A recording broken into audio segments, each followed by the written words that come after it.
अस्सलाम वालेकुम everyone and welcome back to my channel. उम्मीद है कि आप सब लोग खैरियत से होंगे, ठीक ठाक होंगे और अपना ढेर सारा ख्याल रख रहे होंगे। ये है पार्ट 2 और प्रीवियस पार्ट आप लोगों ने यकीनन देख लिया होगा।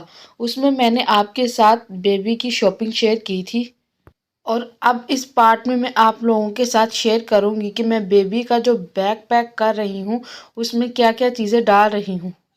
ठीक है जी। और ये वाला बैग जो है मैं आप लोगों के साथ लास्ट वीडियो में शेयर कर चुकी हूँ। ये मैंने लोकल मार्केट से ख़रीदा था। ये बहुत ही स्पीशियस है, इसकी क्वालिटी बहुत अच्छी है और अगर इसकी प्राइस की बात करें तो ये मुझे ऑलमोस्ट 3000 में मिला था। आपको ये लोकल मार्केट से इजीली मिल जाएगा। चलें जी, सबसे पहले तो बच्चे ने पैदा होना है तो उसके लिए नहाने धोने वाली चीज़ें रख लेते हैं। लेकिन उससे पहले मैं आपको बता दूं कि आपने इस तरह से कोई भी बैग जिनमें सूट्स वगैरह की पैकिंग होती है, यानी जब भी हम मार्केट से कोई सूट खरीदते हैं तो वो इस तरह के बैग में हमें मिलता है। आपने ये बैग या फिर जिप लॉक बैग लाजमी रखने हैं, ये आपके बहुत काम आएंगे। तो जी मैंने एक बैग पकड़ा है, इसमें मैं चीज़ें डालूंगी। इस तरह चीज़ें बिखरेंगी भी नहीं और पता होगा कि इस बैग में ये है और बाकी इस्तेमाल करके इसमें वापस रख देंगे। इस तरह ये इधर उधर बिखरेंगी भी नहीं। मैं इसमें सबसे पहले बेबी टॉवल को अनपैक कर कर डालूंगी। ये टॉवल मैंने इंस्टाग्राम के एक पेज से मंगवाया था। इसका स्टफ़ और क्वालिटी बहुत ही अच्छी है। ये मेरी तरफ से हाईली रिकमेंडेड है। इसका लिंक मैं डिस्क्रिप्शन में दे दूंगी। तो जी सबसे पहले तो मैं बैग में ये बेबी टॉवल डालूंगी और फिर बेबी को नहलाने के लिए इसमें मैं एक लोशन, शैम्पू, सोप, पाउडर इसके अंदर डालूंगी और इसी के साथ मैं एक छोटा सा नेल कटर भी डालूंगी क्योंकि ये भी नहलाते वक्त काम आएगा। अगर बेबी के छोटे छोटे नाखून हुए तो उसको काटेंगे, कहीं वो अपने फेस पर ना लगा ले। तो जी एक बैग रेडी हो गया है, अब चलते हैं दूसरे की तरफ। इसमें मैं रखूँगी कुछ डायपर्स और कुछ बेबी के लिए मेडिसिन जो मे भी उस वक़्त हमें चाहिए होंगी। तो जी मैं इसमें रख रही हूँ कुछ पैम्पर, यानी मैं इसमें से 5 पैम्पर्स रख रही हूँ क्योंकि मेरे हॉस्पिटल पैकेज में पैम्पर्स इंक्लूड हैं। ये मैं एक्स्ट्रा रख रही हूँ, आप अपने हॉस्पिटल के मुताबिक मोल्ड कर सकते हैं। इसके बाद मैं इसमें रख रही हूँ एक वाइप्स का पैक और मेडिसिन में मैं सिर्फ पैनाडोल ड्रॉप्स और डाइगेस ड्रॉप्स रख रही हूँ। अच्छा, डाइगेस ड्रॉप्स तब बच्चे को देते हैं जब बच्चे को थोड़ी बहुत गैस वगैरह हो जाए और अगर बच्चे को इन केस के थकावट वगैरह हो जाए तो उसके लिए हम पैनाडोल ड्रॉप्स का इस्तेमाल करते हैं। तो मैं अब बैग में ये दोनों ड्रॉप्स रखूँगी ताकि इन केस अगर मुझे इनकी ज़रूरत पड़े तो मेरे पास मौजूद हों। हमें न्यूबॉर्न बेबी के कंफर्ट का बहुत ख्याल रखना चाहिए। अच्छा, इस बैग में मैंने अभी एक चेंजिंग शीट भी रखनी है जो कि बहुत ही ज़रूरी है, लेकिन इस टाइम वो मुझे मिल नहीं रही, मैं कहीं रख कर भूल गई हूँ। मैं उसे ढूंढ कर बाद में इस बैग में ज़रूर रखूँगी क्योंकि वो बहुत ही इम्पोर्टेंट चीज़ है। तो जी ये हमारा दूसरा बैग भी हो गया है रेडी। अब चलते हैं तीसरे की तरफ। इसमें मैं रखूँगी दूध वगैरह का सामान। तो सबसे पहले तो मैं 2 एक्स्ट्रा साइज़ की बिब इसमें डालूँगी। इन केस अगर एक गंदी हो जाए तो दूसरी इस्तेमाल कर लें। उसके बाद मैं इसमें ये कुछ फेस टॉवल रख रही हूँ। ये छोटे साइज़ के सॉफ्ट रुमाल हैं और उसके बाद ये 2 बड़े साइज़ के रुमाल रख रही हूँ। अच्छा, इनके बाद मैं 2 फीडर रखूँगी। मैंने इनको अच्छे से स्टेरिलाइज़ कर लिया है और मैं 2 फीडर इसलिए रख रही हूँ ताकि इन केस अगर एक गंदा हो जाए तो दूसरा काम आ जाए। उसके बाद मैं इसके अंदर एक एक्स्ट्रा कैप भी डालूँगी। अच्छा, आपने एक्स्ट्रा जिपलॉक बैग भी अपने पास ज़रूर रखने हैं, ये आपके बहुत काम आएंगे। एक तो ये गंदा पैम्पर डालने के भी काम आएगा। अगर आप गंदा पैम्पर जिपलॉक बैग में डालकर डस्टबिन में डालेंगे तो इस तरह रूम में से स्मेल भी नहीं आएगी और जो लोग बच्चे को मिलने आएंगे वो भी अच्छा फील करेंगे। और यहाँ हमारा तीसरा बैग भी तैयार हो गया है। अब चलते हैं चौथे बैग की तरफ। इसमें मैं रखूँगी एक्स्ट्रा सामान जैसे कि extra socks, extra mittens, extra booties, caps, sweaters, inners और इनके साथ मैं एक पिलो भी लाजमी रखूँगी। अच्छा, आप देख रहे होंगे कि मैं हर चीज़ एक्स्ट्रा रख रही हूँ। अगर आप भी मेरी तरह हर चीज़ एक्स्ट्रा रखेंगे तो आपको बाद में मसला नहीं होगा।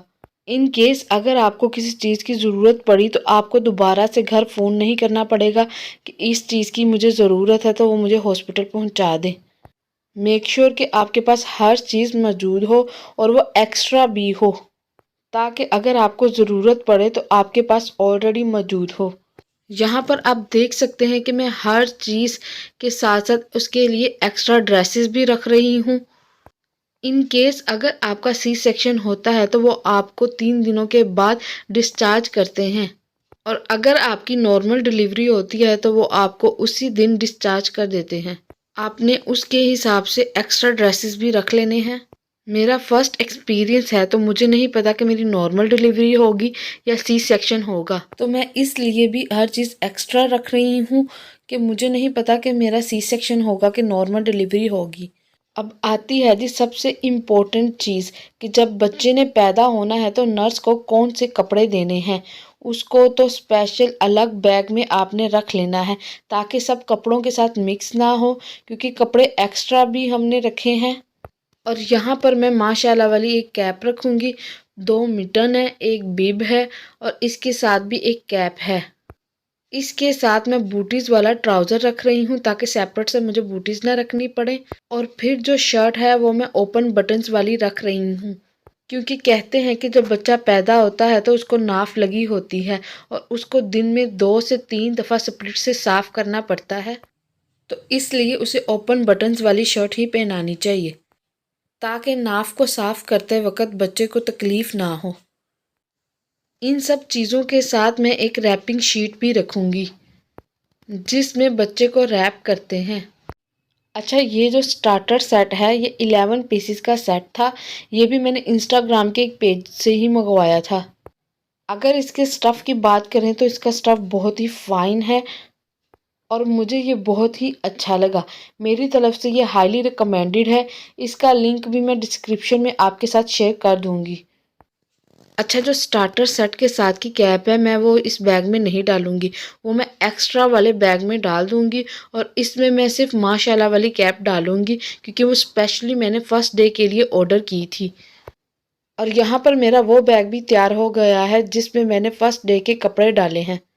और अब बारी है वो ड्रेस रखने की जब हम घर वापस आएंगे और घर पर सब लोग उसका इंतज़ार कर रहे होंगे। मैंने उस दिन के लिए ये बहुत ही खूबसूरत सा ट्राउज़र शर्ट रखा है। मुझे ये बहुत ही पसंद है। इसका कलर बहुत खूबसूरत है, इसका स्टफ़ भी बहुत ही अच्छा है और ये मैंने लोकल मार्केट से ही ख़रीदा था।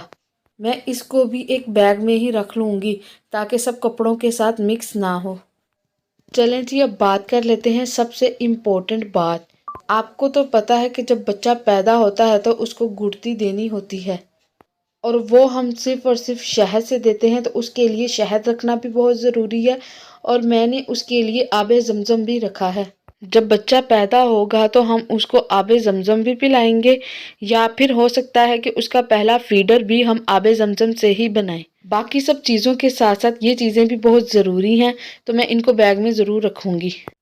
इसके बाद मैं एक सेपरेट से रैपिंग शीट रखूँगी, एक बेबी का ब्लैंकेट रखूँगी और बेबी को कैरी करने के लिए कैरी नेस्ट भी ज़रूर रखूँगी ताकि जब कोई मेहमान आए तो उसको पकड़ाने में आसानी हो। नहीं तो बेबी की गर्दन इधर उधर जाती रहती है तो वो अच्छा नहीं लगता।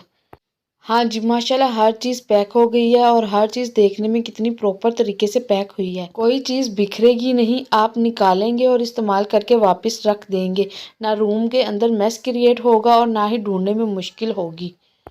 अब हम बैग को अच्छे से बंद कर देंगे और इसके बाद जो एक्स्ट्रा चीज़ें रह गई हैं यानी कि फ़र्स्ट डे से रिलेटेड, वो हम एक्स्ट्रा से अलग से शॉपिंग बैग में डाल लेंगे ताकि उनको ढूंढने में मुश्किल ना हो।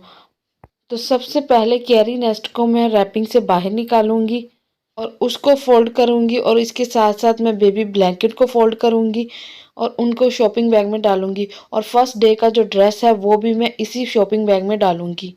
सो बेबी का बैग जी पैक हो गया है और इजी टू कैरी है। अब आपने मुझे बताना है, जो एक्सपीरियंस मदर हैं वो मुझे गाइड करेंगी कि इसमें मैंने कोई चीज़ मिस तो नहीं कर दी या फिर कुछ एक्स्ट्रा तो नहीं डाल दिया। आप प्लीज़ मुझे गाइड कर दीजिएगा और आपके फीडबैक और कमेंट्स का इंतज़ार रहेगा।